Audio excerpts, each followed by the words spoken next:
Bonjour à tous et bienvenue dans cet autre direct spécial législatif. Nous sommes aujourd'hui avec le candidat de la France Insoumise dans la 6e circonscription du Rhône, Laurent Legendre. Bonjour. Bonjour.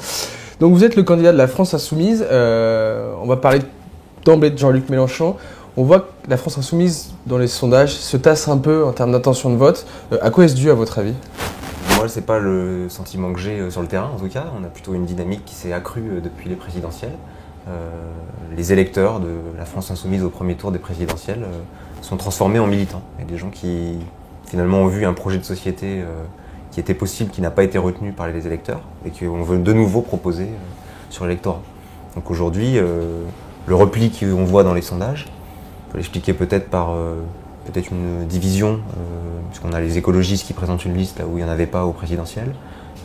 Le PC. Le Parti communiste de son côté, voilà. Peut-être c'est une des raisons, mais en tout cas, la France Insoumise reste quand même la première force qui propose un projet humaniste, écologiste, et on est toujours en dynamique, on est toujours en train de faire venir de nouvelles personnes.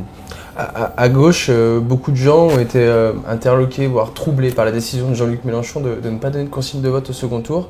Vous, qu'est-ce que vous avez pensé de cette décision ? Alors en fait, elle n'a pas été comprise, mais il y a eu une consigne de vote. C'était ne pas voter Marine Le Pen. On a eu une consigne, c'était pas une voix pour le Front National. Et on a passé, nous, les 15 jours entre les deux tours, à militer pour que les gens ne votent pas Front National. Donc la France Insoumise, elle a fait son travail de lutte contre le Front National. Et d'ailleurs, notre programme, qui est un projet de société qui veut réduire les inégalités, faire la transition écologique et donc redonner de l'emploi à des millions de personnes qui n'en ont pas aujourd'hui, sont les solutions et sont les clés pour faire baisser le Front National. Vous, à Villeurbanne, vous êtes sur un terrain où Najat Vallaud-Belkacem est candidate du PS, Oui. de l'autre côté Bruno Bonnell est le candidat de la République En Marche. Selon un sondage qui a été fait pour le journal du dimanche, Sud Radio et Lyon Capital par l'IFOP Fiducial, pour l'instant vous êtes en troisième position. Est-ce qu'il ne faudrait pas, alors que Najat Vallaud-Belkacem, on va dire, tend vers un discours de plus en plus à gauche, vous unir avec elle finalement pour avoir une candidature de gauche qui gagne à Villeurbanne ? Alors non, là je pense qu'on n'a pas du tout la même analyse sur le sujet. Aujourd'hui c'est un peu flou en fait. Madame Vallaud-Belkacem, on ne connaît pas son programme exactement. Elle a quelques propositions qui sont plutôt anecdotiques. On ne connaît pas son projet global. On ne sait pas si elle reprend des parties du programme de Benoît Hamon ou de Manuel Valls qu'elle a soutenu à la primaire. On a vu M. Cazeneuve venir lundi ici sur Villeurbanne. Et il y a eu des témoignages comme quoi il fallait voter PS pour faire réussir le projet d'Emmanuel Macron. Donc en fait, on est un peu perdu. On ne sait pas exactement si Madame Vallaud-Belkacem est de gauche ou social-libérale, comment elle se positionne par rapport au nucléaire, par rapport à l'Europe. Nous, on a une position claire par rapport à ça. Notre projet de société, il est construit. La colonne vertébrale, c'est l'écologie, c'est la transition énergétique.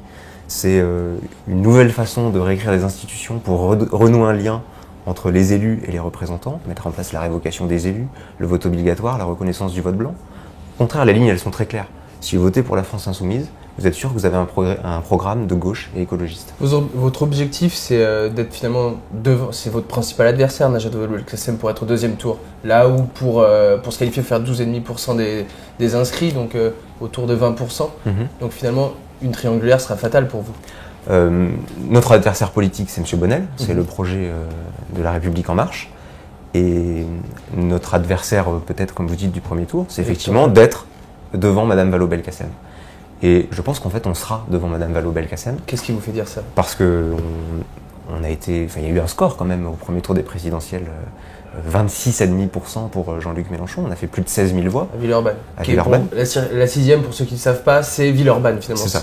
C'est unique en France, la commune et la circonscription, ce sont la même chose. Et donc, oui, aujourd'hui, moi je ne comprends pas les raisons pour lesquelles la France Insoumise ne serait pas au second tour. Je pense qu'on sera devant Mme Najat Vallaud-Belkacem. Donc, si c'est le cas et si elle n'est pas qualifiée au second tour, l'objectif c'est la République En Marche. Qu'est-ce que vous pensez ? Bruno Bonnell, qui ne dit pas que des mauvaises choses d'ailleurs sur le programme de la France Insoumise. Oui, mais M. Bruno Bonnell, il a l'impression qu'il a intérêt d'être face à nous parce qu'il pense pouvoir gagner face à nous peut-être plus facilement contre Mme Vallaud-Belkacem. Je pense que c'est une mauvaise stratégie de sa part. Je pense qu'au contraire, nous, on a des chances de pouvoir l'emporter parce que la France Insoumise peut rassembler au second tour. On a le programme qui, je vous rappelle, n'est pas un parti mais un mouvement. Et on peut rassembler les écologistes, la gauche radicale. C'est un mouvement contre mouvement, c'est ça finalement. Oui, disons-le comme ça, mais c'est plutôt projet de société contre projet de société. Aujourd'hui, on a un choix qui nous est présenté à nous, citoyens.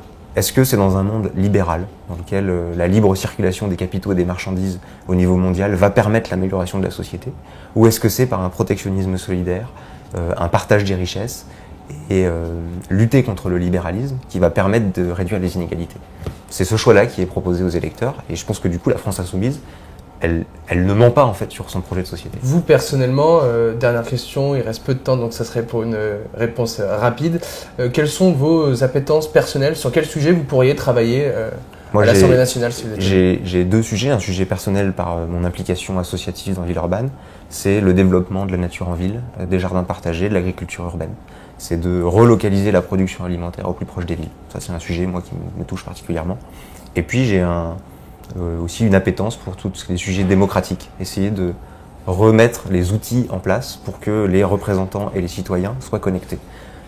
J'ai parlé tout à l'heure de quelques points du programme, mais voilà, on a nous été élus par une élection sans candidat, on peut aller chercher des votes à majorité qualifiée, aux 2/3, etc. Essayer de trouver des outils nouveaux qui permettent de revitaliser la démocratie. Très bien, merci Monsieur Legendre. Merci à vous. Merci à vous de nous avoir suivis, merci à Élise qui était à la technique aujourd'hui et on se retrouve bientôt pour une nouvelle émission sur ces législatives.